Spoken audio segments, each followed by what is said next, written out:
شما میدونید در دستشویی هم ما ذکر داریم. وقتی که فرد وارد دستشویی میشه بگه اعوذ بالله من الرجس النجس الخبیث المخبث الشیطان الرجیم. این که میبینی صدا سیمای ما در کشور است. جای بحث اقتصادی ذکر ریدن بهتر است. هر دلار قوم کافر 100,000 از پول ما. فقر هم هر چند بالا میرود از کول ما، بی خیالش هرچه باداباد، دنیا فانی است. زایمان ها هم همه از مردم افغانی است.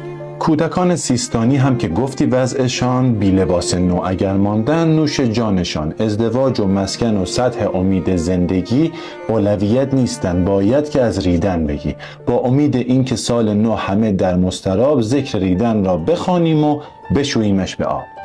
شیخانا ای صاحب کرنا و بوق، ای نبوغ اندر نبوغ اندر نبوغ، ای که از حفظ شما آداب میت یا کفن لطف کن این ذکر بالای بهارستان بزن. قیمت خود رو که اصلا قابل دیدن نبود، کار مجلس سالهای قبل جز ریدن نبود. خوب شد گفتی هنر کردی برای خاک و آب.